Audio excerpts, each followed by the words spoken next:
Se você reclama que o Haddad fez uma coisa errada, ao invés do cara vir discutir com você por que você acha que tá errado, ou te explicar por que ele acha que tá certo, ele manda pra você, faz o L.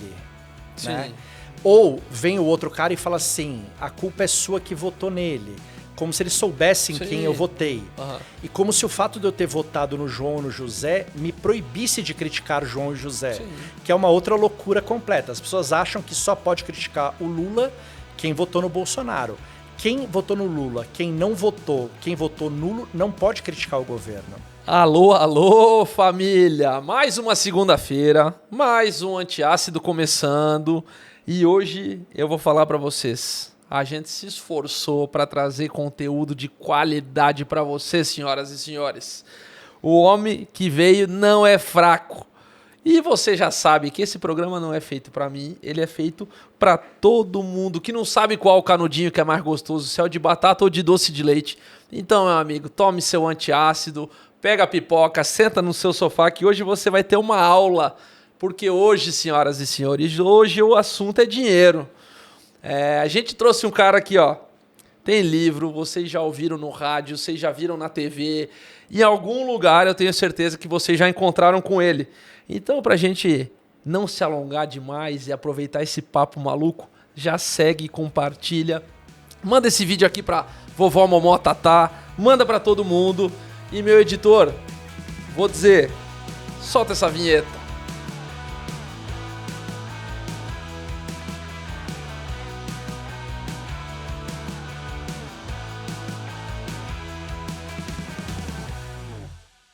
E sem mais delongas, com um livro publicado, palestra ao redor do Brasil inteirinho, você pode encontrar ele na CBN toda sexta-feira, quando estiver acabando o seu expediente. Vocês vão lá escutar o fim do expediente. E senhoras e senhores, nada mais, nada menos que Teco Medina com a gente. Tudo bem? Tudo bom, cara. Seja muito bem-vindo, amigo. Pô, valeu o convite, bora lá. Porra, feliz demais de ter você aqui. Primeira pessoa que fala de economia. Ah, é? É, primeira... Não sei se isso é bom, hein? Não, é maravilhoso. A gente tá curioso, pô. Teco, conta pra gente como é que a economia chegou na sua vida. Ah, chegou desde sempre. Sempre fui... Cara, fui um dos poucos garotos que sempre soube o que quis fazer, sempre quis trabalhar no mercado financeiro, fiz vestibular, fui trabalhar com isso, sempre quis trabalhar com isso. Aí dentro do mercado financeiro fui descobrindo que o que eu queria não era exatamente o que eu queria, o que eu achava que era bom não era tão bom, mas sempre fui fazendo isso. Então trabalhei um tempão lá no mercado, até que em 2006 eu comecei a fazer um programa de rádio com os amigos meus, que era uma grande brincadeira, uma grande bobagem, que tomava ali 1 hora da minha semana, sexta-feira à tarde. Sim. E aí, depois de uns 4 ou 5 anos, eu meio que me vi tendo que escolher o que eu fazia, porque já estava tomando mais tempo, não estava dando para levar as duas coisas, né? E aí acabei, por diversas razões, ficando com a CBN, e aí fui abrindo outros caminhos para esse lado, né? De mais falar de economia do que trabalhar com economia no dia a dia. E agora, conta pra gente, nessa sua carreira aí de comentarista econômico, qual o grande desafio? Porque estudar e olhar o mercado e dar um parecer sobre não é para qualquer um.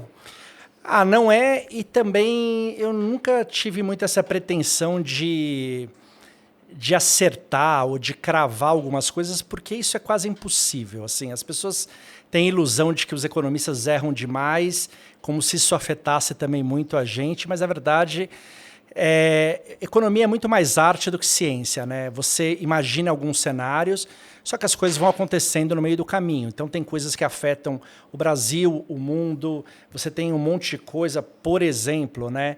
O PIB do Brasil esse ano vai ser 0,2, 0,3 a menos. Por quê? Porque aconteceu uma tragédia no Rio Grande do Sul. Sim. Que não tem modelo, planilha, conta que seja capaz de mensurar. E essas coisas, né, não desse tamanho, mas essas coisas que mudam o rumo um pouco da história do país e da economia acontece o tempo todo aqui e lá. Todo ano quase tem eleição em algum lugar que importa, tem tido um monte de guerra, um monte de conflito geopolítico.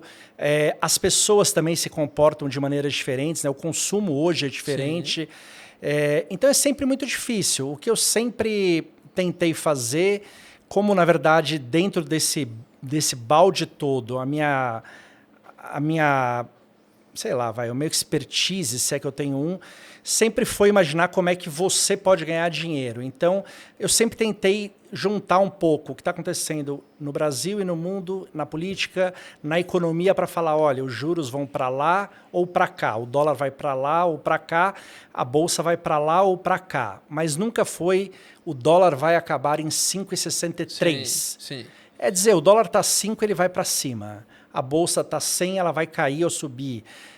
Porque isso meio que já basta, né? Você acertar o vetor já é o que importa.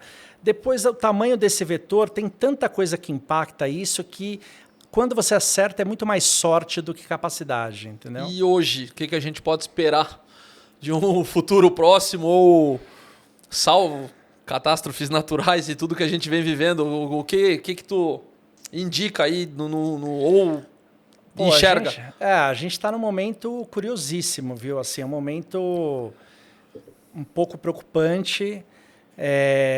Imagina que a gente estivesse numa estrada com... uma estrada onde a gente está indo, imagina que a gente está indo para o caminho certo. Algumas vezes na história do Brasil, a mais recente, no governo Dilma, a gente resolveu pegar um atalho, né? Pegar um desvio. Né, na busca por chegar lá na frente mais rápido, a gente acabou pegando o caminho errado. A gente teve a pior recessão da história do país, a gente levou 6, 7 anos para voltar para onde a gente estava. Ali do governo Temer para frente, a gente voltou para essa estrada certa, as coisas começaram a ser feitas, começaram a acontecer, e agora, 1 ano e meio depois, né, desse terceiro governo Lula, a gente está parando para olhar. Sim, está um pouco desconfortável porque a gente não consegue afirmar que a gente permanecerá nessa estrada certa, tampouco consegue ainda afirmar que iremos para a estrada errada.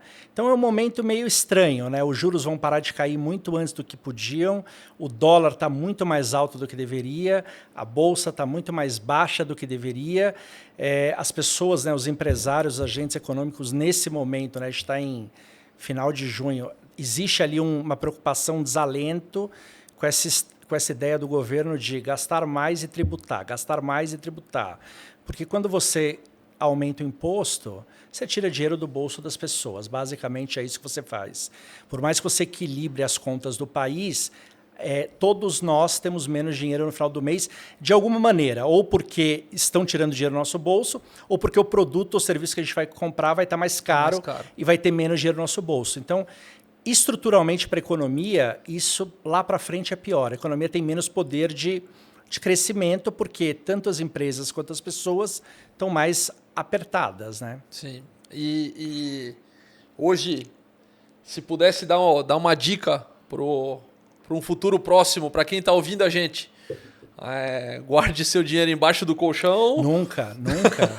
Nunca. O Brasil tem as maiores taxas de juros do mundo, né? Desde que eu nasci.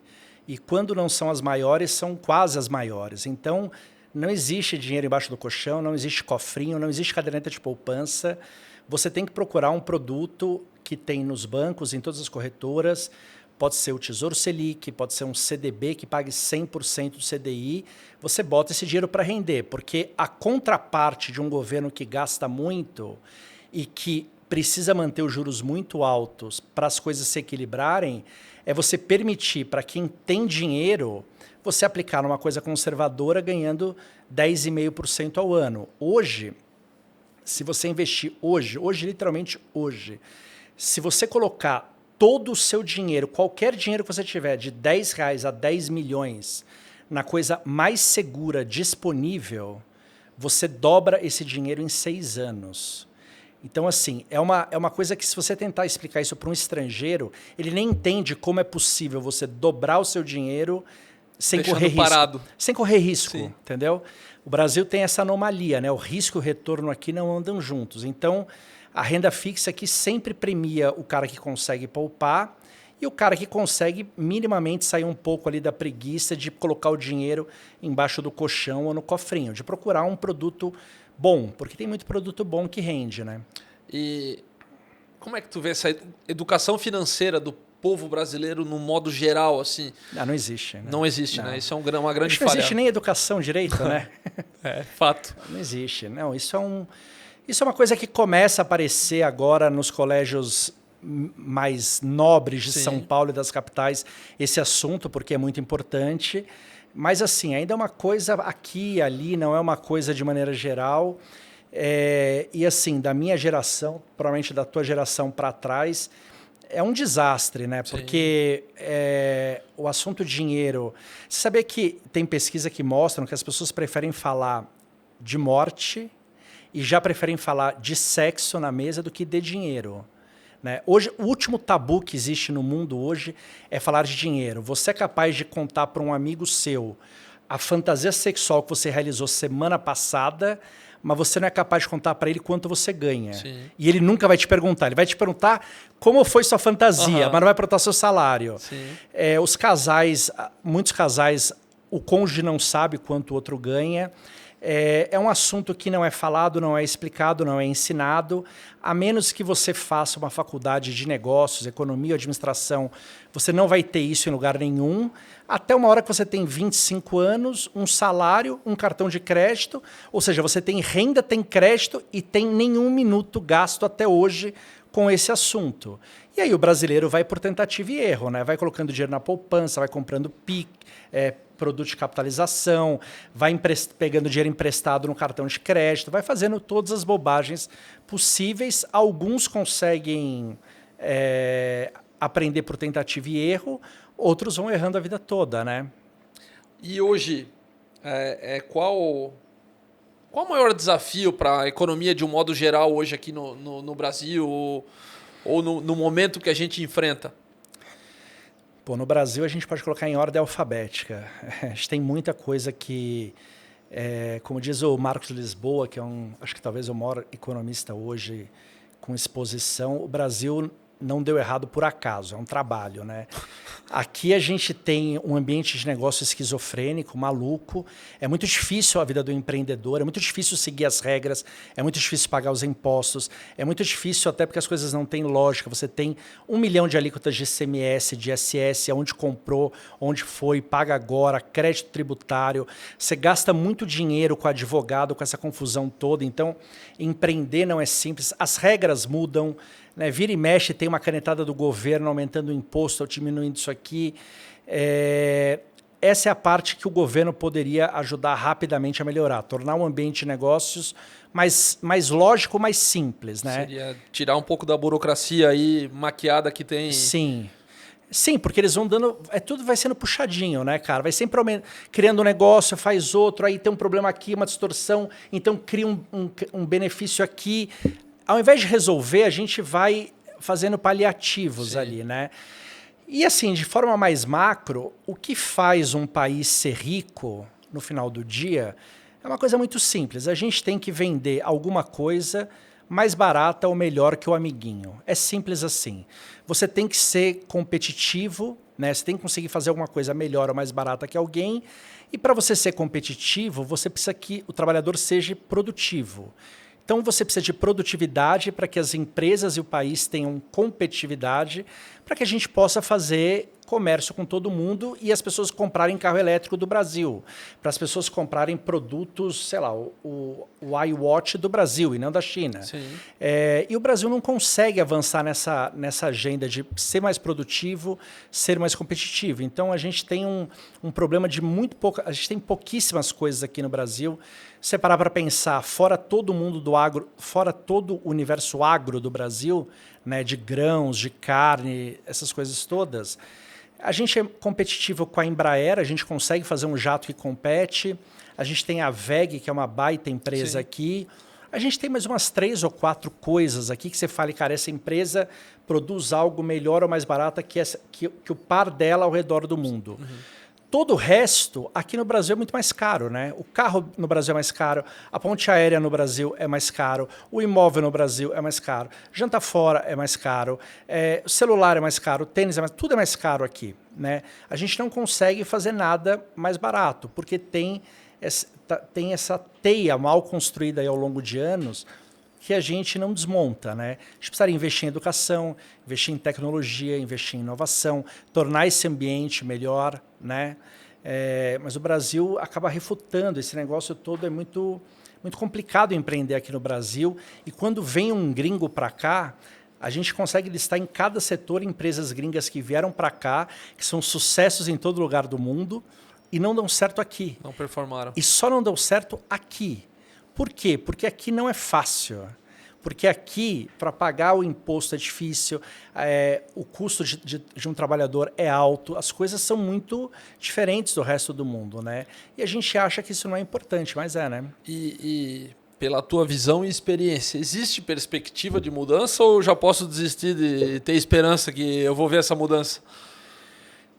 Não, existe. Existe porque não seria nem difícil se a gente tivesse governantes nos 3 níveis, né? No federal, no municipal, no estadual, com uma cabeça mais progressista, mais pró-negócios, talvez mais liberal, menos intervencionista, que conseguisse criar uma agenda de médio e longo prazo para o Brasil virar um país atraente, para que os investimentos sejam feitos aqui, tanto por nós quanto por empresas globais que querem se aproveitar do Brasil ter 200 milhões de consumidores, do Brasil ser um país enorme, com mão de obra disponível, de ser uma democracia e ainda de ter o São Paulo, o Flamengo, o Corinthians, aqui o Carnaval. A gente poderia absorver essas operações que estão espalhadas mundo afora. Mas o que acontece hoje é que você pega uma empresa de qualquer setor que fale, pô, eu posso montar uma fábrica em qualquer lugar do mundo. O Brasil nunca é a melhor opção ou uma boa opção comparado com outras opções. Aqui, ou é mais caro, ou é mais difícil, ou tem um monte de coisas que vão te atrapalhando no meio do caminho. Uhum. Então, assim, só vem para cá quem realmente quer estar em todos os lugares, né? Ou quem topa bancar esse problemão todo, né? A gente precisaria trabalhar um pouco mais nisso. Eu não acho que é difícil, eu acho que a gente deveria ter pressa, mas há muito tempo, a gente não tem... estadistas na melhor palavra, pessoas que estão olhando para o que vai acontecer lá na frente, né? Assim, o mundo todo está discutindo inteligência artificial, a gente está discutindo se na escola vai ensinar de um jeito ou de outro, se é Kit Gates, se é não sei o que, se é Marx, sabe? Assim, a gente está no -2, o mundo está discutindo inteligência artificial lá e a gente está brigando por causa disso ainda, né? Sim.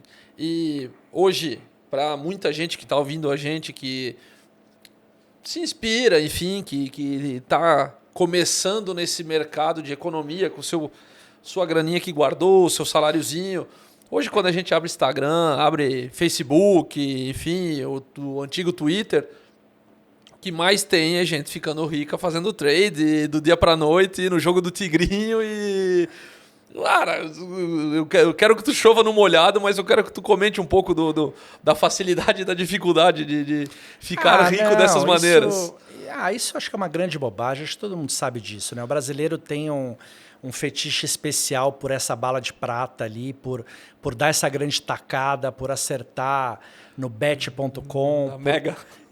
Na Mega Sena, por comprar, enfim, uma ação que vai explodir. O brasileiro acho que tem um fetiche maior do que outros povos do mundo. Todo mundo quer isso. Sim. Mas acho que no brasileiro aqui, talvez por um monte de outras razões do cara não acreditar que é possível ganhar de outro jeito, o cara aposta as fichas nisso. Mas assim, de cada 1 milhão, um vai conseguir, todos os outros que a gente não vai saber vão perder um dinheiro que não poderiam perder, Sim. vão perder a chance de fazer algo melhor com esse dinheiro, e é uma grande bobagem. Não é assim que se fica com muito dinheiro. Culturalmente, a gente vai pegar aí dos 80s para cá. Você não acha que essa geração tem não sei, a geração que viu laçar boi no pasto, cresceu vendo isso na TV, cresceu com o Collor congelando poupança, enfim... viveu também a pandemia, você não acha que essas marcas forjam a gente como talvez mais medrosos ou... Sim, claro. Mais conservadores, claro. Mas nem poderia ser diferente, né? O que o Brasil viveu, a experiência econômica que o Brasil viveu até o Plano Real é dramática. É quase equivalente a uma guerra sem morte, entendeu? Essa é a razão pela qual as pessoas mais velhas adoram imóveis, adoram terras, têm pavor de ações, sim, jamais comprariam um Bitcoin ou uma coisa do tipo, porque a vida inteira foi um rouba-monte. Os caras ganhavam dinheiro, o governo, de alguma maneira, ou via inflação, ou via confisco, ou via alguma coisa, tiravam dinheiro. A geração dos meus pais também foi estimulada, né, a pegar o dinheiro e a gastar ele no minuto seguinte, porque o dinheiro perdia, claro, 50% do valor. Então as pessoas iam para o supermercado e compravam tudo que desse logo. Sim, até porque vinha alguém etiquetando atrás já. Exatamente. Então isso gera um desincentivo a você todo mês poupar R$100, R$200. A pessoa não teve esse hábito, né? A geração da minha filha, por outro lado, desde 94 para cá, então a gente está falando de 30 anos, o Plano Real faz 30 anos esse ano. Para quem tem filho de 20, mais ou menos 20, já é uma geração de 20 para menos, sim, é uma geração que não sabe o que é inflação, por exemplo, né? Nunca viu inflação. A maior inflação do país no período foi 11%, né? Sim, antes era 50%. Hoje não é nada, né? Era 50 ao mês. Sim. Agora foi 11 ao ano, né? Então, assim, as coisas vão mudando, vão melhorando. Em termos de economia, o Brasil, parece que não, mas o Brasil melhorou demais em 30 anos. Não só pela estabilidade da moeda, mas por reformas, por privatizações, por você fazer um monte de ajustes que precisavam ser feitos, tem a história do Banco Central, tem um monte de coisa que aconteceu que deu mais robustez para a economia brasileira. Agora, a gente precisaria dar um próximo passo para conseguir dar um outro salto, né? Sair de um país mambembe que quebra cada vez que um país asiático faz uma bobagem, para ir tentar ser um país parecido com o Canadá, com a Austrália, um país desenvolvido ou quase desenvolvido, ali, um país que enfim, que tem suas coisas ali, né? Cripto é o futuro?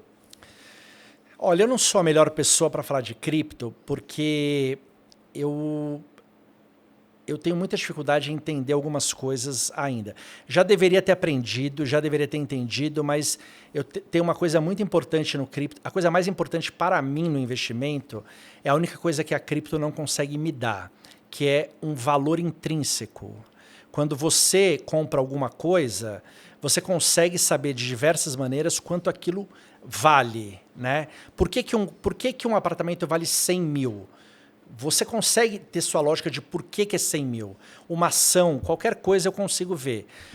A cripto, quando você me fala que ela custa 10 ou 100 mil dólares, eu não consigo entender por que ela vale 10 ou 100 mil dólares. Isso é um problema para eu levar a cripto mais a sério como investimento. Agora, por outro lado, é um negócio que cresceu demais, que hoje eu acho que já é meio que too big to fail, assim, não tem mais como voltar atrás, não vai desaparecer isso. Talvez você tenha um monte de ajustes ali a serem feitos tem um monte de meme coins, umas bobagens, sim, ali que eu acho que mais atrapalham do que ajudam, mas de alguma maneira eu acho difícil que daqui a 20 anos... se a gente fosse para o futuro, né, pegasse daqui a 20, caísse em 2044 e abrisse o jornal, a gente não abriu o jornal, mas a gente olharia as notícias, teria Bitcoin e Ethereum ali. Eu não sei como nem como estaríamos usando. Como vai ser a manchete que vai estar. Mas eu acho que elas vão estar lá, entendeu? Uhum. Assim como o ouro atravessou toda a história, o tamanho desse universo cripto já está muito grande para a gente imaginar que ele vai desaparecer. Teco, queria que tu, claro que meio sentindo o vento aí, os ares, o que você, mais uma vez, sem certezas nenhuma, e nunca vou te cobrar isso, mas panorama que você vê para os próximos 5 anos do Brasil, enfim, ou vamos até reformular essa pergunta para os próximos anos do Brasil, talvez, e para a tendência econômica nossa, de inflação e tudo que permeia isso, que no fim acaba mudando nossas vidas e E o que tu sente para esses próximos anos? Mais uma vez, nunca vou te cobrar isso, mas... Não, você pode cobrar porque eu vou acertar. Eu vou acertar. Maravilhoso. Não, eu vou acertar porque é simples de acertar. Uhum. Por isso que por incrível que te pareça. E eu vou te explicar por quê. O Brasil, a história da economia do Brasil é uma história muito simples. A gente de 1500, do dia que o Cabral pisou aqui até 94, a gente só fez bobagem. A gente fez todas as bobagens possíveis e imaginárias. Todas as bobagens que estão escritas no livro texto, não façam, a gente fez. Você citou várias aqui. Confisco da poupança, congelamento de preço, laçar boi no pasto, a quantidade de moedas que a gente teve, a quantidade de zero que cortou, que colou, que carimbou. A gente só fez coisas erradas. Nessa época toda, em comum, tem uma coisa muito interessante. A ideia do Brasil chegar lá sem fazer a lição de casa. Dar certo sem trabalhar para dar certo. Em 94, foi a primeira vez que o Brasil, o país, resolveu fazer a coisa do jeito certo. Então a gente fez um plano econômico, acabou com a inflação. A gente começou a abrir um pouco a economia. A gente fez privatizações. A gente fez reformas. A gente criou um sistema de meta de inflação que deu previsibilidade. Com isso, a gente foi plantando, colhendo, plantando, colhendo, plantando, colhendo. O que a gente colheu? A gente colheu 10 anos. A primeira década desse século, de 2001 a 2010, é a melhor década de crescimento da história do país. Não é a maior, mas é a melhor. O Brasil cresceu praticamente 10 anos naquela década. Cresceu, gerou emprego, distribuiu renda, melhorou a vida das pessoas, a gente atraiu investimento externo, a gente controlou a inflação, os juros caíram, a gente fez um feijão com arroz, né, usando só o seu métier, mas um feijão com arroz do Dalvidito, muito bem temperado, uma delícia. Certo. É um prato simples, mas foi muito bem feito. Quando a gente virou para a segunda década, misteriosamente, a gente nunca vai entender o que aconteceu, a gente resolveu fazer o que a gente sempre fez de 1500 até 94. Então, o que era isso? Déficit primário, o governo gasta mais do que arrecada anos seguidos. A dívida sobe, porque a dívida sobe, os juros sobem. Um monte de medida econômica, como congelar preço, teve isso no governo Dilma. Canetada no setor de energia, teve isso no governo Dilma. Um monte de gambiarra para segurar as coisas mais ou menos ali. O que a gente colheu, para surpresa de ninguém, a pior recessão da história do país e mais uns 4 anos para a gente voltar para onde estava. Essa década, que começa em 21, né? A década passada, a segunda década passada, é a pior década da história do país em termos de economia. Só para você ter uma ideia, na soma dos 10 anos, o Brasil cresceu 0 e todos nós, na média, empobrecemos 11%. Caraca! Na média, 11%. Desses 10 anos, o Brasil... O maior ano de crescimento do Brasil nesses 10 anos foi um ano de 3, depois o outro de 1 e pouco. Foi um fiasco a década. Quando a gente, do governo Temer para frente, que a gente volta em economia para a estrada certa, a gente volta com a ideia de controlar a inflação, reduzir os juros, fazer um superávit primário que, além de permitir que a dívida caia, permite que o governo tenha dinheiro para investir ou para gastar, estipular regras dos jogos, fazer alguma coisa para dar previsibilidade para as pessoas. Não é coincidência, mas a gente cresceu 5% em 21. É claro que é pela volta da pandemia, mas uma coisa importante, nós ficamos pela primeira vez em séculos no grupo dos vencedores da pandemia. Todos os países tiveram recessão em 20 e cresceram em 21. Mas tiveram países que caíram 6 e voltaram 4. E tiveram países que caíram 4 e voltaram 6. O Brasil, pela primeira vez na história, esteve nesse grupo dos vencedores. A gente caiu 3,9 e voltou 5,1. 2022, a gente cresceu 3. 2023, a gente cresceu 3. Esse ano, a gente cresceria 2,5. Com a história do Rio Grande do Sul, talvez seja 2,1, 2,2, e o ano que vem o país vai crescer. Ou seja, sem a gente perceber, a gente cresceu 5 anos seguidos. A gente cresceu 5 anos seguidos, talvez 3 vezes na história do país. Tá? Então você vê que a gente, sem fazer nada, de muito anormal. A gente não teve nenhum estadista no poder nesse tempo, a gente não teve nenhum Nobel de Economia nesse tempo, a gente conseguiu. Se o Lula tivesse, ao ser eleito, tivesse mantido um pouco a ideia, que era, vamos buscar esse superávit quando ele assumiu, porque lembrando que o Bolsonaro entregou para ele um superávit. É um superávit picareta, porque ele deixou de pagar algumas coisas. Mas assim, vamos falar um português claro. Foi um superávit de 50, se você quiser brigar comigo, foi um déficit de 20. Então assim, você assumiu com um déficit de 20. Dá para você, né, se sou eu o presidente que assumo, eu falo, vamos buscar o zero no ano que vem. Claro. Vamos buscar ser positivo no ano que vem, né? Se o governo tivesse buscado isso, a gente teria juro hoje não de 10,5, talvez de 9. A gente não teria o dólar de 5,5, teria o dólar de 4,5. A gente não teria inflação de 4, teria inflação de 3. E o país não estaria crescendo 2,5, estaria crescendo 3,5. Mas o governo do presidente Lula, o presidente Lula acredita piamente que o único jeito de fazer a economia crescer é o governo gastando dinheiro. E isso sempre deu errado, em qualquer lugar do mundo deu errado, dá certo no primeiro ano, dá pouco certo no segundo ano, para depois dar muito errado ali para frente. Então, tudo isso para te dizer o seguinte, que o Brasil vai crescer esse ano, que vai ser o 4º ano, crescerá o ano que vem, menos do que esse ano, mas crescerá, aconteça o que acontecer.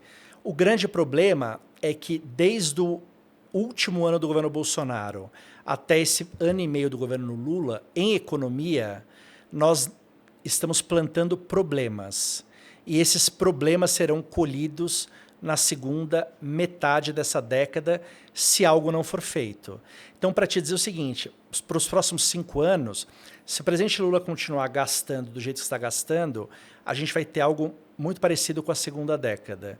Se de alguma maneira ele entender ou acordar que é preciso rever essa rota, a gente vai crescer, talvez em 10 anos nessa década, talvez 8, 9. Né? É uma diferença muito grande, é uma diferença entre água e vinho. Mas se a gente olhar, foi água e vinho a primeira década e a segunda década. Né?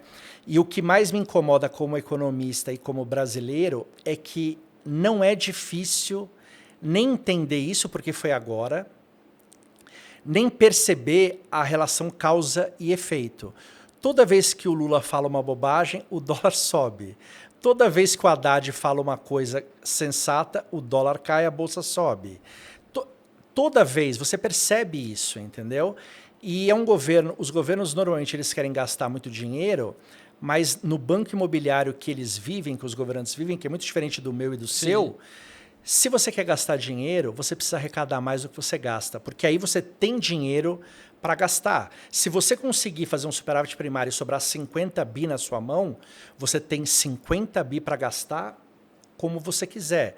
Agora, quando você não tem e gasta 50 bi, essa conta tem que vir. Ou vem por imposto alto, ou vem por alta de juros. Né?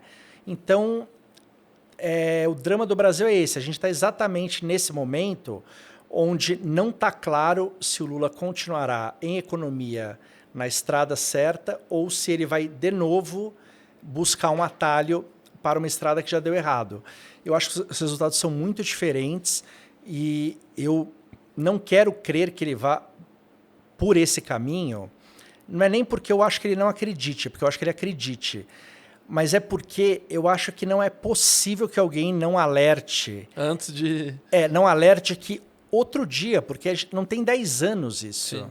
Né? A gente viveu a maior recessão da história desse país porque a gente foi por um caminho completamente estúpido. Né? E custou não só os 2 anos de recessão, um desemprego que saiu de 5 para 15, um juro que foi parar em 16, um pepino no Brasil, como a gente demorou ali uns 4 anos para conseguir voltar para onde a gente estava. Ou seja, a gente perdeu 6 anos nessa história, entendeu? Então, para te dizer o seguinte, para onde vai ser o Brasil, vai ser isso. Se tiver uma volta ou um meia-culpa, cara, tá tudo pronto para a gente ter crescimento por 5 anos a mais ainda.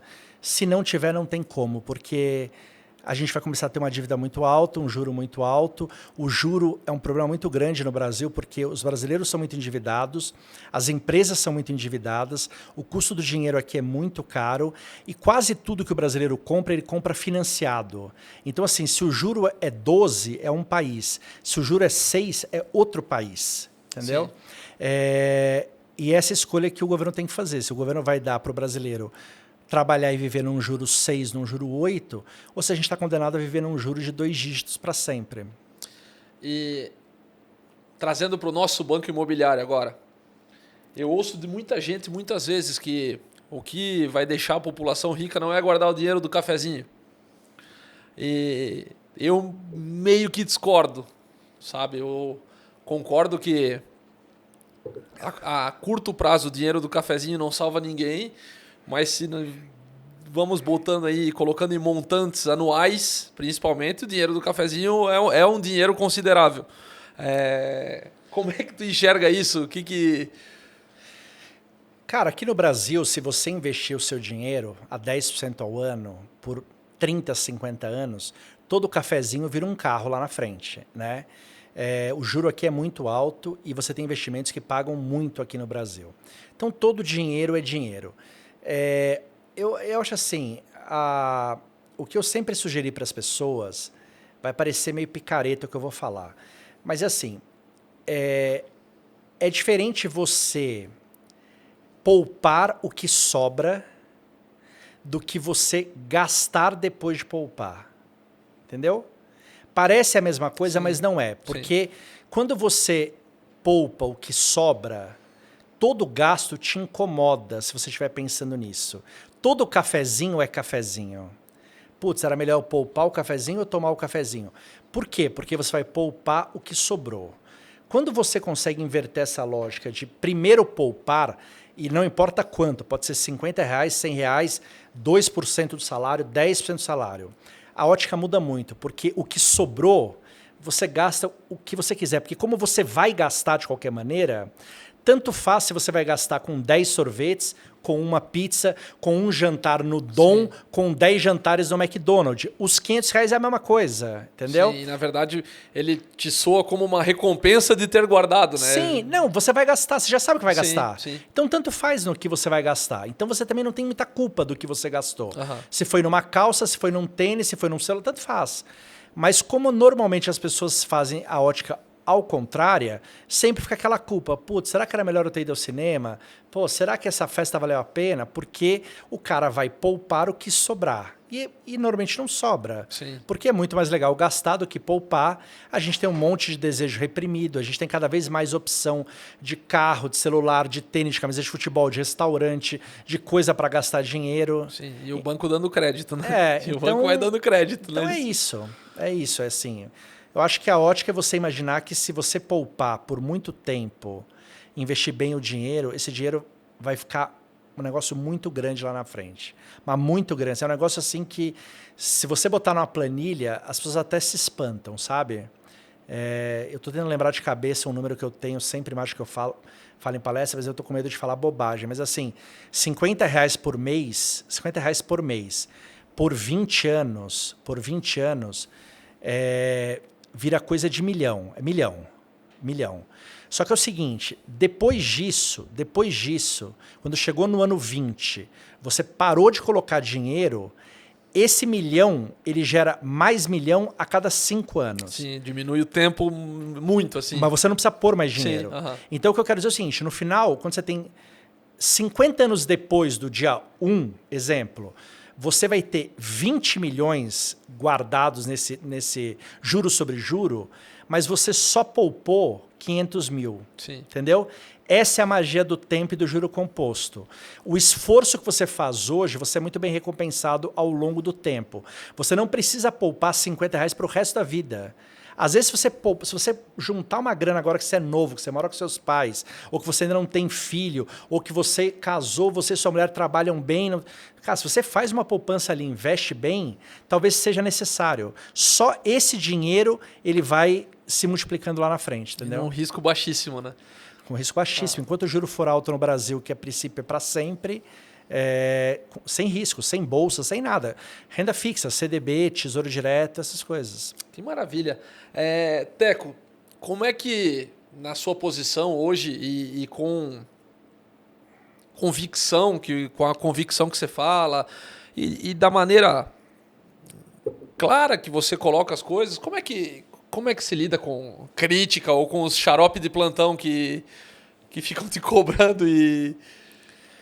Cara, sabe que não me incomoda? Assim, não me incomoda muito, porque uma das coisas que estão atrapalhando muito o país há um bom tempo é que as pessoas estão muito infantilizadas, né?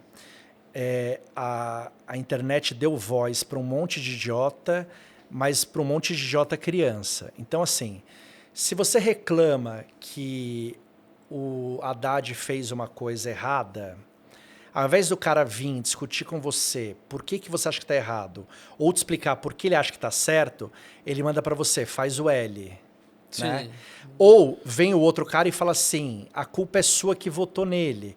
Como se eles soubessem Sim. quem eu votei. Uhum. E como se o fato de eu ter votado no João ou no José me proibisse de criticar o João e o José. Sim. Que é uma outra loucura completa. As pessoas acham que só pode criticar o Lula quem votou no Bolsonaro. Quem votou no Lula, quem não votou, quem votou nulo, não pode criticar o governo. Então é uma discussão sempre muito boba, porque você não pode elogiar, porque já acham... Você não vira o outro lado ou... E no governo Bolsonaro era assim também. Se você elogiava uma coisa, é porque você é bolsonarista. Se você critica, é porque você é petista. Agora mudou o governo, só mudou a figura. Sim. Qual coisa que você elogie... Então, assim, eu acho muito boa. Assim, nem me incomoda muito por conta disso. Para piorar, eu ainda tenho... eu tenho assim, uma das poucas qualidades que eu acho que tenho é que eu sempre acreditei nas mesmas coisas, independentemente de quem faça. Então, eu vou dar um exemplo para você. Eu acho que para nós que somos contribuintes, eu quero sair de São Paulo e ir até Araras por uma estrada boa. Não existe estrada de direita ou de esquerda. Existe estrada boa ou estrada ruim. Ponto. Se quem fez a estrada boa foi o prefeito A, B, C do partido XYZ, para mim, não me importa. Sim, a estrada está boa. A estrada está boa. E eu acredito que uma empresa privada é mais eficiente para fazer a estrada boa do que um governo para fazer a estrada boa. Isso funciona sempre? Não, tem governo que faz melhor. Tem empresa privada que é ruim. Mas de cada 100, para mim, é 95-5. Então, eu prefiro que você privatize as estradas.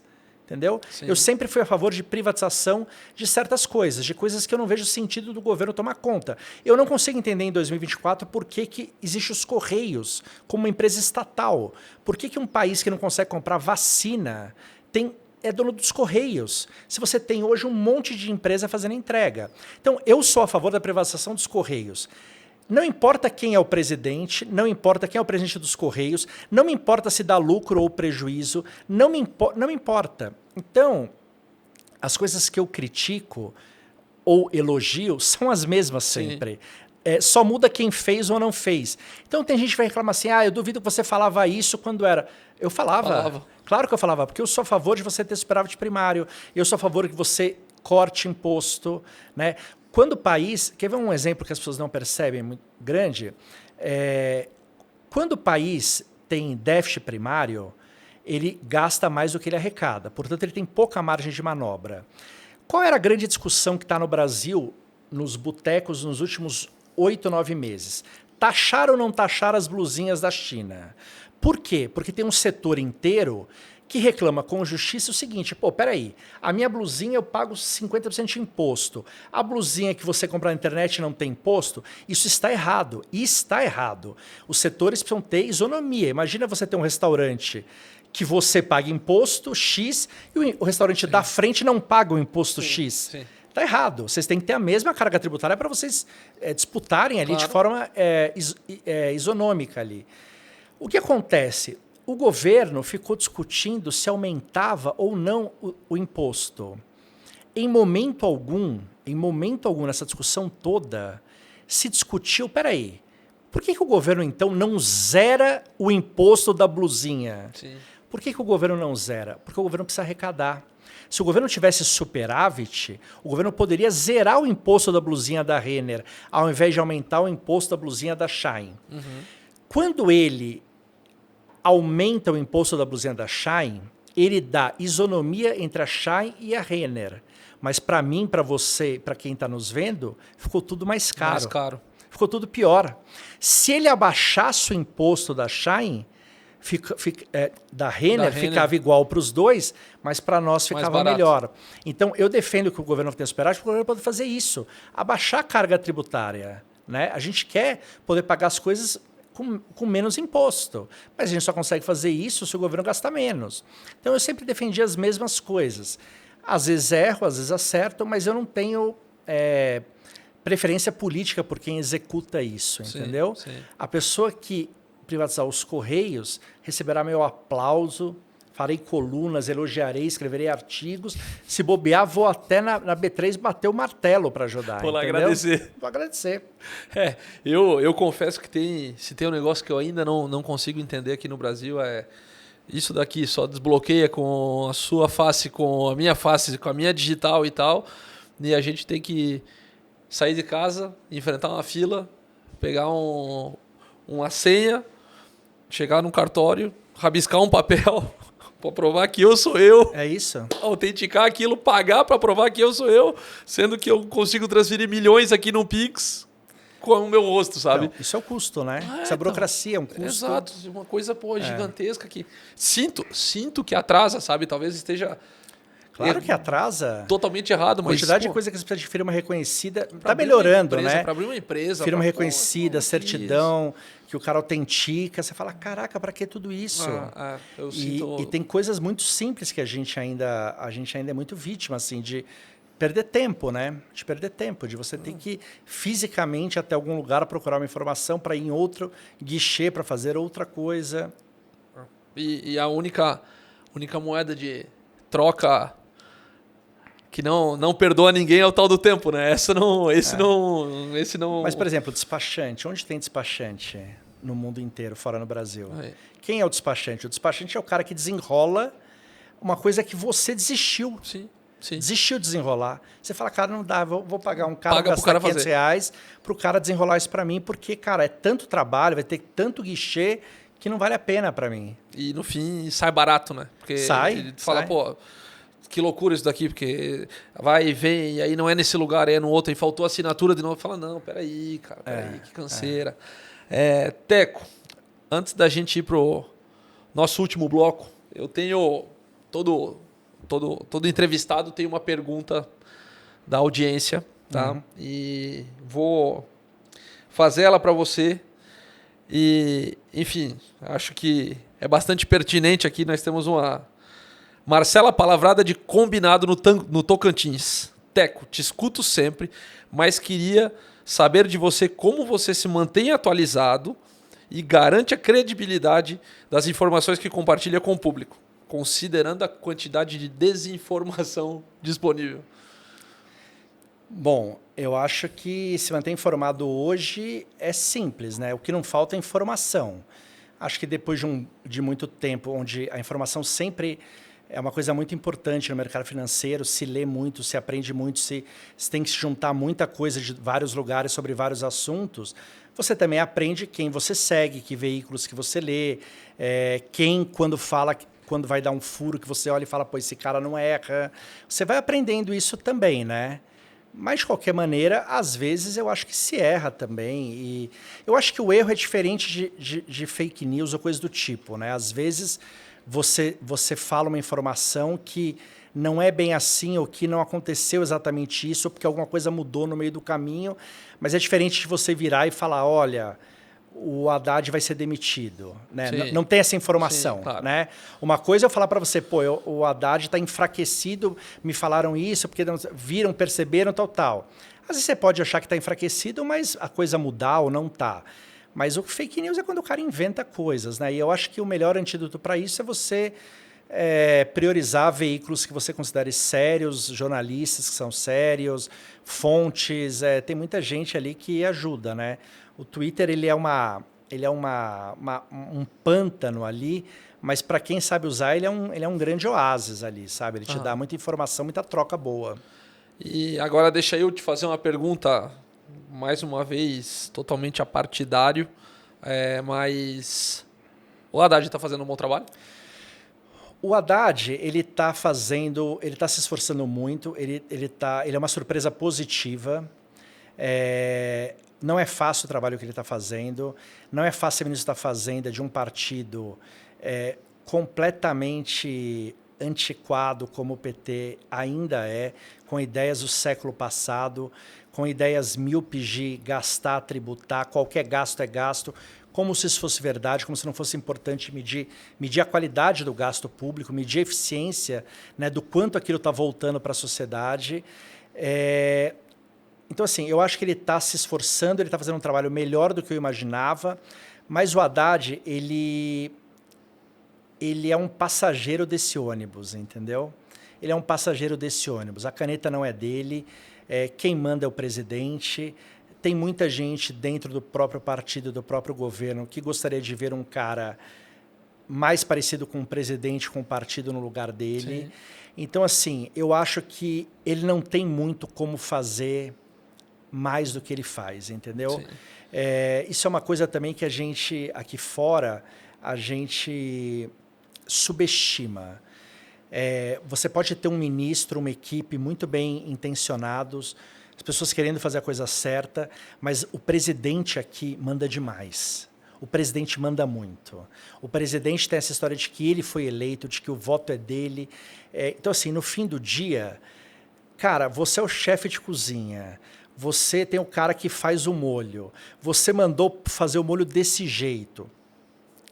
O cara acha que fazendo de outro jeito seria melhor ou mais barato. Ele vai tentando, mas se você chegar e falar assim, amigão, quero desse jeito. Eu quero desse jeito, acabou. Acabou, né? E o presidente no país aqui, ele manda muito, ele tem muito esse acabou, entendeu? Então, eu acho que isso é uma coisa que atrapalha muito alguns ministérios e alguns ministros. Chega uma hora que é o presidente que fala, cara, gasta isso aí, né? O último ano do governo Bolsonaro, o país fez coisas que ele não tinha feito nos outros 3, em termos de gastança, porque o cara precisava ser eleito. Eles queriam ser eleito, reeleito, e aí chegou uma hora que o papo era, cara, é o seguinte, se a gente não fizer nada, a gente não vai ganhar a eleição, vai piorar. É melhor a gente fazer agora o errado e tentar ficar para arrumar depois, e aí nessa a gente fez um ano de um monte de bobagem ali. Então essas coisas ainda acontecem aqui, sabe? Acontecem no Brasil, mas eu pessoalmente acho, eu estou positivamente surpreso com o que ele tem falado e feito, porque eu não esperava nem isso dele, para falar a verdade. Mas assim, no fim do dia, cara, ele fala sim, senhor, para alguém. Entendi. Não, a tua analogia com a cozinha, eu acho que fica bastante clara para todo mundo aqui, que no fim do dia não... A decisão final mesmo não, faz o que pode. Você faz, você tenta mostrar, você melhora, fiz desse jeito, economizei aqui, sobrou aqui, o molho ficou melhor, puta, pus isso aqui, legal, mas chega uma hora que o cara fala, cara, é o seguinte, faz desse jeito e pronto, cara. E deixa eu te fazer uma última pergunta, antes da gente ir pro nosso pinga-fogo. Para pegar uma tragédia aí, que não foi a única, mas com essa tragédia do Rio Grande do Sul, economicamente, anos para voltar à velocidade de cruzeiro que estavam voando. Para o Rio Grande do Sul? Uma década talvez, né? Que loucura, né? Eu acho assim, o Rio Grande do Sul como era, não existirá mais, né? Agora é recomeçar de novo, fazer um estado do zero. Acho que o povo gaúcho é um povo que vai fazer, talvez faça melhor até do que estava, em todos os sentidos. Mas assim, a perda é inacreditável, você perde negócio, você perde pessoa, você perde segurança, você perde dinheiro, você perde força, energia, fé. Assim, não é só dinheiro que resolve ali, né? Sim. É muita coisa para ser curada e tratada. Mas assim, acho que será feito e acho que se a gente bater um papo daqui a 10 anos... Talvez o Rio Grande do Sul esteja melhor daqui a 10 anos do que estava antes de tudo isso, entendeu? Sim. É uma pena, é um negócio também que acontece uma vez a cada X mil anos. Que loucura, né? E foi uma loucura, assim. É um negócio até difícil de entender como aconteceu tanta água ali, né? E hoje, São pessoal do agro, pessoal de fazendas e não sabe nem como o solo vai reagir daqui para frente com lixo, com enchente, com Sim. tudo que chegou. Assim, de verdade, acho que acaba devastando um pouquinho de cada um de nós assim, quando a gente olha... Não há a menor dúvida. A cena econômica, a cena política, tem, social e mesmo. E tem assim, né? Tem impactos de segunda e terceira derivada ali, né? Por exemplo... Eu fico vendo assim, uma coisa que a gente nem imagina, né? Sei lá, o Grêmio e o Inter voltaram a jogar. Cara, o Grêmio e o Inter, eles têm um massagista, um cara lá, um preparador físico. Cara, esse cara tá com a família, às vezes tá com a família embaixo d'água ali, né? Então, assim, como é que esse cara tá trabalhando lá? Assim, imagina a quantidade de professores que vão dar aula, que não tem onde morar, professores que vão dar aula que não tem, a casa deles acabou. Sim. Como é que esses caras vão ensinar? Como é que a escola vai se organizar? Porque a escola é feita de pessoas ali, né? Então, assim, talvez a gente perca, por exemplo, um ano letivo ali, né? Como é que você vai exigir que uma criança vá para a escola em julho, agosto, como se nada tivesse acontecido? Às vezes a menina não tem mais casa, tá morando na casa dos avós, dos tios, dos amigos e tem prova de matemática. A menina não tá cabeça com matemática. Imagina, né? Nossa, isso é uma loucura. Teco, nosso último bloco, você com certeza já sabe, a gente faz um de frente com o Gabi, mas versão Catarina. Então você vai ter o prazer de ter uma rapidinha com Catarina. Tá bom. O que vier na cabeça, você manda. Se quiser discorrer, maravilhoso. Tá? A gente começa por... Defina Teco em uma palavra. Pagador de boleto. Maravilhoso. Cada um vai por onde aperta. Me conta um sonho. Um sonho? Cara, conhecer o máximo do mundo que for possível. Bom, muito bom. Qual a melhor parte do seu trabalho?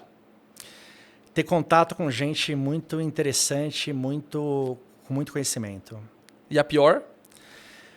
A pior é ver pouco avanço no entendimento das pessoas do que é o país, do que é a economia, do que é a política, do que é o imposto, do que é essas coisas que parece que o governo fabrica dinheiro, que o dinheiro cai do céu, que esse tipo de coisa. Isso é uma loucura. Meu maior medo é? Meu maior medo é... Meu maior medo... Cara, era até outro dia, nunca mais ver o São Paulo ser campeão. Isso passou. Maravilhoso. Talvez meu maior medo hoje seja o Abel nunca mais sair do Palmeiras e o Palmeiras ser campeão até eu morrer de tudo, todo ano.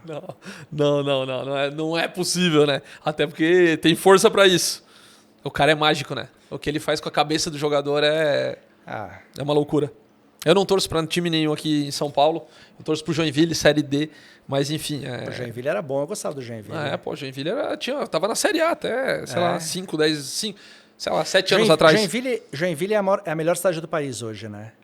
Sabia? Por vários índices. Sério? Desde DH até de trabalho, de negócio. É uma potência aquilo ali virou. Pena que chove muito. Sabe que eu nunca fui a Joinville? Joinville tem 260 dias de chuva por ano. É mesmo? Porque ele está num vale entre serras e o mar do outro lado. Acho que o menor desemprego do país é em Joinville, a maior renda per capita do país é Joinville. Acredito. Assim, tem vários indicadores que mostram Joinville. Aquela região norte de Santa Catarina com Veg, com Tigre, com Crona, com tudo que tem lá é... Não vou puxar sardinha para minha terra já puxando, mas é incrível lá, é demais mesmo. Minha maior alegria? Os filhos. Maravilhoso. Um defeito? Ansioso, ansiedade. Sério? Muito. Não diria. Nossa Senhora. Que loucura. Um arrependimento? Pô, um arrependimento? Pô, tenho muitos arrependimentos. Cara, um arrependimento que eu tenho, que eu me arrependi no dia seguinte, o que é muito raro, inclusive, eu tive a chance de morar nos Estados Unidos um tempo e um dia voltei. E assim, eu não precisava ter voltado, eu podia ter ficado mais 6 meses, mais um tempo ali, mas por uma coisa muito idiota, eu voltei. Eu tava com saudade de comida, sabe? Coisa boa, assim. Quando eu cheguei, comi, almocei, passou a saudade, eu fiquei puto. E aí já tava aqui de volta. Já tava aqui de volta e nunca me perdoou por que loucura. falei, cara, podia ter esticado mais, sabe? Me indica um filme. Um filme, qualquer filme. Pode ser 2, 3. Cara, o maior filme de todos, Pulp Fiction. Tarantino, eu servi o Tarantino, sabia? Sério? No Dom.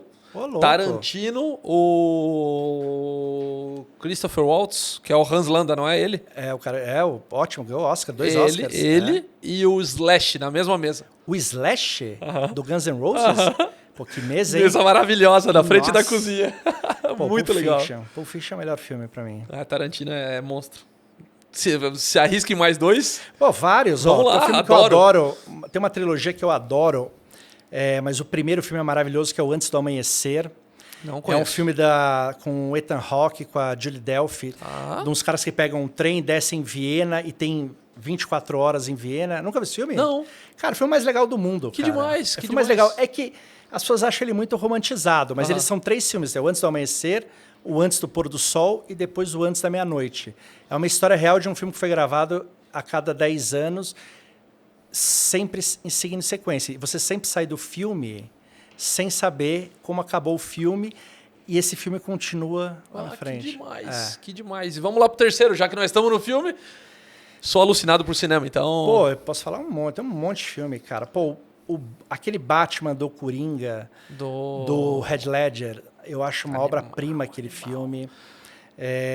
Putz, tem muito filme que eu gosto, cara. Tem um filme do Kevin Spacey que eu adorava, que eu nunca mais consegui achar, que chamava Os Suspeitos, que ele ganhou o Oscar por um filme. Lembra do Kaiser Sosa? Os Suspeitos.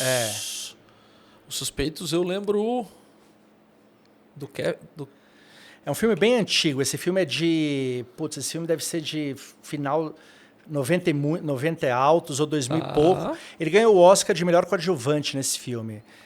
Foi o primeiro Oscar dele. Cara, é um filmaço, assim. É um filme de uma quadrilha que tem que fazer um negócio. E, porra, assim, quando acaba o filme, você fala, caraca, que filme foi demais, esse, assim? Demais. Já tenho 2 filmes para assistir aqui, tá? Tamo bem. O que você faz quando ninguém tá olhando? O que eu faço quando ninguém tá olhando? Cara, eu vejo muita série, eu vejo muito... Por conta da CBN, hoje eu vejo muito série, muito filme, eu vejo muita coisa assim. Então, sempre que eu tô com horário... Sempre que eu tô voando para algum lugar, ou que eu tenho uma hora, eu vejo um capítulo de alguma coisa para ver se me pega a série alguma coisa. Então, eu sou campeão de ver o primeiro e o segundo capítulo de um monte de bobagem, sabe? Eu vou vendo, aí, puta, não gostei, paro. Tem alguma para indicar? Vamos, já que nós Série? estamos lá. Pô, muitas. Muitas séries. Pô, acabou o ano passado uma série que é maravilhosa, que é o Succession, que era da HBO. Pô, uma obra-prima daquelas séries ali. Estreou uma série ontem, a segunda temporada de uma série, para quem é fã de Game of Thrones, que é a história do pre-Game of Thrones, né, que chama Casa dos Dragões. Acredita? Nunca assistiu? Nunca, nem Game of Thrones, nem Então, nada. mas se você não assistiu Game of Thrones, é uma boa chance de você começar a história do começo, porque Game of Thrones é depois. É depois, né? Uhum. Mas é para quem gosta de dragão, ficção, esse tipo de coisa, é uma série boa. Estreou uma série também boa agora, que é a 4ª temporada, chama The Boys, já viu? Uma série meio maluca. Já, também foram no Dom. Sério? Os caras também Capitão foram Pátria? no Dom. Foi, um grandãozão. Grandão? Tal, também foram no Dom. Chegaram 11h30 da noite, cara, tipo numa sexta-feira. E os caras, gente boa demais, fizeram foto com todo mundo, falaram com todo mundo. Os caras legal demais. Muito boa, cara. Foram lá também. Cara, série assim, toda semana tem uma série bacana saindo, assim, né? Só depende do gosto. Tem comédia, tem documentário, tem a história do Bebê Rena agora. CBN tá perdendo você de comentar algo. Não, mas o Fim de Expediente, cara, o Fim de Expediente, a gente traz um pouquinho de tudo, toda né? sexta-feira a gente passa uns 20 minutos falando de série, de filme lá. Muito legal. Então a gente vê bastante coisa. Muito, muito legal. O Bebê Rena, eu fui tipo você, assim. Eu vou assistir um pra... Eu pus no Fast Forward, não aguentei ver, sabia? Sério? Eu vi o primeiro capítulo e não dormi à noite. Aí vi o segundo, cara, fiquei numa angústia tão grande, eu falei, cara, fui vendo no Fast Forward, quando chegou no último capítulo eu vi, cara, muito angustiante, aquela mulher é muito maluca. O 4º capítulo é uma loucura. Falei, caraca, que doideira. Foi embora. O que você comeria na sua última refeição? O que eu comeria... tem muita coisa que eu comeria, mas eu vou falar o seguinte, a melhor refeição que eu fiz na minha vida, que eu comi e falei assim, cara, isso aqui me marcou, foi uma vez que eu fui no Jun Sakamoto. Ali eu falei, cara, isso aqui isso aqui é diferente. Assim, foi uma experiência que me marcou. Cara, em São Paulo tem muito restaurante bacana, se come bem em muito lugar, tem muita coisa gostosa, mas ali o pacote comida barra sensação, experiência e tudo foi diferente. Então, se eu tivesse a última, eu comeria lá, se não, alguma comida da minha mãe. Que demais, cara. Todo mundo, quando chega nessa parte, a maioria vem pro quentinho do coração. Antes da gente finalizar, fechar a pacoteira, uma pergunta que eu deveria ter feito e não te fiz. Ou que eu poderia ter feito e não te fiz. Eu já tenho uma aqui, vão ser 2. Sério? Uma pergunta? Cara, não sei. É que as minhas curiosidades eu matei. E eu acho que eu matei as curiosidades de muita gente, mas... Não, eu acho que... Sabe, eu nunca pensei nisso. Eu acho que não tem pergunta que você poderia ter feito, não. Acho que a gente tá... Quando você tem uma conversa, né? Quando a gente foi tendo uma conversa que vai indo, a conversa vai indo para diversos caminhos ali, né? Então, eu não sei, talvez se a gente tivesse ido para outro assunto. Tem muita gente que tem muita curiosidade de saber como é a CBN, se tem ordem, se tem chefe, se é obrigado a falar de tal coisa, se não pode falar tal coisa. As pessoas têm esse... Vamos lá. Como é a CBN? As pessoas têm esse fetiche de que você recebe um WhatsApp para falar, hoje critique o Bolsonaro, entendeu? Não, cara, não tem. A única ordem da CBN sempre foi para você não falar palavrão, né? Para você evitar adjetivar as pessoas, porque também acho que é feio você rotular alguém por algo... Adjetivar. De resto, sempre se deu liberdade para você falar sobre o que você quiser. O que as pessoas não entendem muito, elas entendiam, mas elas não querem mais entender, é que às vezes tem assunto que não nos interessa, né? Às vezes tem assunto que te interessa, mas você não quer falar disso porque ou é sexta-feira à noite, ou porque se você falar disso vai levantar um outro ponto, vai levantar um tópico, uma réplica, uma tréplica, e aí você passou 2 horas falando disso. E tem coisas que a gente às vezes enxerga de maneira diferente, né? As pessoas hoje elas estão muito contra o contraditório, mas a graça sempre foi da vida você... Pô, eu adoraria falar... que eu adorei o Batman e que você falasse, cara, eu não gostei do filme. E aí eu ia te perguntar, por que você não gostou? E aí você me explicar a sua ótica do filme. E não importaria se eu concordasse ou não, eu ia falar, nunca tinha pensado por essa... Ia ser legal, né? Sim. É horrível quando eu falo, eu adoro o Batman, você fala, eu adoro o Batman. Que eu também gosto. Eu adoro isso, você adora isso. O legal é às vezes você falar, sabe, eu gostei, mas eu preferi tal filme por causa de tal coisa. E as pessoas hoje, elas não querem muito o contraditório, então elas acabam ouvindo, procurando só pessoas que falem o que elas acham, né?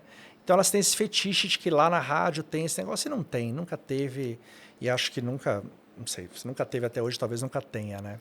Eu quero uma que eu deveria ter feito e não fiz. Me conta um pouquinho do livro. Cara, o livro, eu escrevi 3 livros, na verdade, em 2005, quando eu trabalhava no mercado, porque eu tinha que falar com pessoas que têm dinheiro, mas não têm nenhum conhecimento, não entendem nada de nada, não sabem o que é aquele monte de letra, aquele monte de sigla. E eu achava que era legal de fazer um livro que sempre é os primeiros passos. É sempre, na verdade, o primeiro livro que você deveria ler se você quer investir em ações. É o primeiro livro que você deveria ler se você quer entender sobre previdência privada. É um livro para te tirar da estaca zero e para você entender minimamente ali sobre o que se trata, entendeu? Era uma época que não tinha influencers, não tinha rede social, não se tinha esse assunto discutido em lugar nenhum. Então, na verdade, era uma necessidade do meu trabalho conseguir dar alguma coisa para o cara falar, se você quer aprender é aqui, porque se você quisesse aprender, antigamente não tinha. Hoje você tem um monte de conteúdo gratuito, bom, que está disponível. E assim, para quem quer qualquer coisa, desde aprender a fazer um ovo, até aprender o que é um derivativo de petróleo, você tem tutorial, guia, vídeos, blá, blá, você tem tudo disponível, né? Mas antes não era assim. Então os livros foi isso, foi uma coisa legal que eu fiz lá atrás, que eu tenho o maior orgulho de ter feito, mas hoje não sei se as pessoas leem livro. Lê, pô. Eu sou um... Eu tenho um que eu sempre indico, que eu acho maravilhoso, que chama Criatividade S.A., que fala da Pixar. Para mim, esse livro já li 2 vezes e eu sou daquele que grifa, que circula, que rasga a folha. Porque, pô, é demais, assim, demais, demais. Eu sou apaixonado por leitura. Como viajo muito também, pô, sempre lendo um livrinho, me acompanhando, isso deixa, talvez... Eu troquei os livros por série. Eu lia muito mais do que eu leio hoje, porque eu faço isso com série, sabe? De venda e tal, por isso que eu acabo vendo muito. Eu tenho a última série que eu vi, que é até uma série antiga, mas que eu acabei indicando muito pra muita gente, é Staircase. Maravilhosa. Porra, Mas você viu qual a série? As duas. As duas, né? As Porque tem uma duas. que é mais antiga que eu acho melhor até. Que é a real, né? Que é a real. Que é o documentário O documentário, mesmo. Pô, aquele é maravilhoso. E a sacada que ele teve de fazer o documentário e de como desenrolou tudo. Essa é uma das melhores séries de todos os tempos. Tá escondida no Netflix essa. E a outra que é a série mesmo. É na HBO, né? não é? É na HBO, é na Max agora. Mas a da Netflix eu acho muito boa, também cara. gosto muito. E, pô, já que nós estamos na HBO, Chernobyl também... Pô, Chernobyl é obra-prima. Vi com a minha filha outro dia, de novo. Uma obra-prima. E eu vi agora que foi ganhadora do Oscar. Como é que é? Ganhou o Oscar 21 dias... Em Maripol. Em Maripol. Pô, maravilhoso também. Oscar de documentário, eu assisti, pô, vidrado assim. Eu falei, cara, que doideira. Essa safra do Oscar foi muito boa, cara. Tem muito filme bom esse ano. Muito filme bom. E assisti um filme, não sei onde tá? Assisti anteontem, voltando para São Paulo, o Segredos de um Escândalo. Ótimo. Tá no streaming esse. Eu não sei onde tá, eu sou péssimo para essas coisas, mas tá ótimo também. Essa série. Ótimo esse filme. Tá bom. Teco, estamos chegando no fim, meu querido. Muito, muito, muito obrigado pela sua generosidade. Imagina. Eu acho que muita gente tinha muita dúvida e muito... Acho que até talvez medo e um pouco de desinformação em relação à economia, em relação ao que fazer com o seu dinheirinho, em relação em como visualizar isso. E eu acho super importante essa troca. Você, com certeza, hoje está falando com outro público, numa dinâmica diferente aqui no Antiácido. Uma galera de cozinha, uma galera de outro setor que muitas vezes olha que não tem acesso, que não tem nem tato para chegar e muita coisa se fala no mundo de restaurante, do dinheirinho, desde o dinheirinho do café, do dinheiro da caixinha, do dinheiro de Sabe tudo. Que restaurante, para mim, eu já fiz muita consultoria em empresa, né? Restaurante, para mim, tá no quadrante das coisas mais difíceis de se ter, dos piores negócios para se ter, cara. Concordo. As pessoas não têm ideia do quão... Assim, quem abre um restaurante, primeiro é maluco, né? Depois é um sonho, assim, tipo ter filho. Não é racional aquilo, né? Envolve muita coisa. Envolve muita coisa, assim. Mas eu já conversei com muito chefe lá no Fim de Expediente, quase todos que você puder imaginar. E, assim, é um business tão difícil. É tão difícil dar certo o restaurante, dar certo em termos de grana, né? Que eu acho até uma loucura que tenha tanto restaurante, cara. É muito louco. E ninguém entende porque no fim do dia se fala muito de arte, de não sei o quê, e no fim do dia aquilo ali é um circo. Você tem o garçom que é o encantador de serpentes, você tem o outro que é um mágico, você tem o trapezista, você tem o malabarista, você tem o domador de leão e tá tudo embaixo daquela lona e fazendo acontecer. Aquilo é realmente uma doideira. Eu sempre falo, escuto de muita gente, vou pegar o dinheiro da minha aposentadoria e vou abrir um restaurante. Falei, não, cara, bota no CDB e vai morar na praia, irmão. Não faz isso, cara. Não se joga nessa, porque é uma ciência não exata. Difícil, é muito difícil. É muito difícil. E quanto melhor, mais estrelado, premiado o restaurante, por incrível que pareça, pior é, né? Sim, e até porque a gente está falando aí de taça de R$300, R$400 cada taça. Jogo americano de linho, guardanapo de linho, garçom bilíngue, tudo vai encarecendo. E fora a matéria-prima, né? Total. Isso é realmente uma loucura. Teco, obrigado pela generosidade, Valeu. Obrigado pelo carinho. Tem uma câmera aqui, se você quiser deixar algum recado para alguém, pede para a galera te assistir, pede para te acompanhar. Estamos aí, todo dia na CBN, 9h45 com a hora do expediente, 1h45 com o assunto é dinheiro, sexta-feira, fim de expediente, 6h30. Estamos aí, redes sociais, Teco Medina. Maravilha. Ou Teco Medina 99. E no Morumbi, toda quarta e domingo que o São Paulo joga, estamos lá. Maravilha. Pessoal, agradeço o Teco, agradeço vocês que tiveram a paciência de escutar a gente. Obrigado mais uma vez pelo carinho. Curte, dá o like, manda o vídeo pra família, bota no grupo de WhatsApp, porque isso daqui hoje foi uma aula e eu quero continuar inspirando vocês, então ajuda o canal. E segunda que vem, se Deus quiser, a gente tá de volta. Beijo, fui!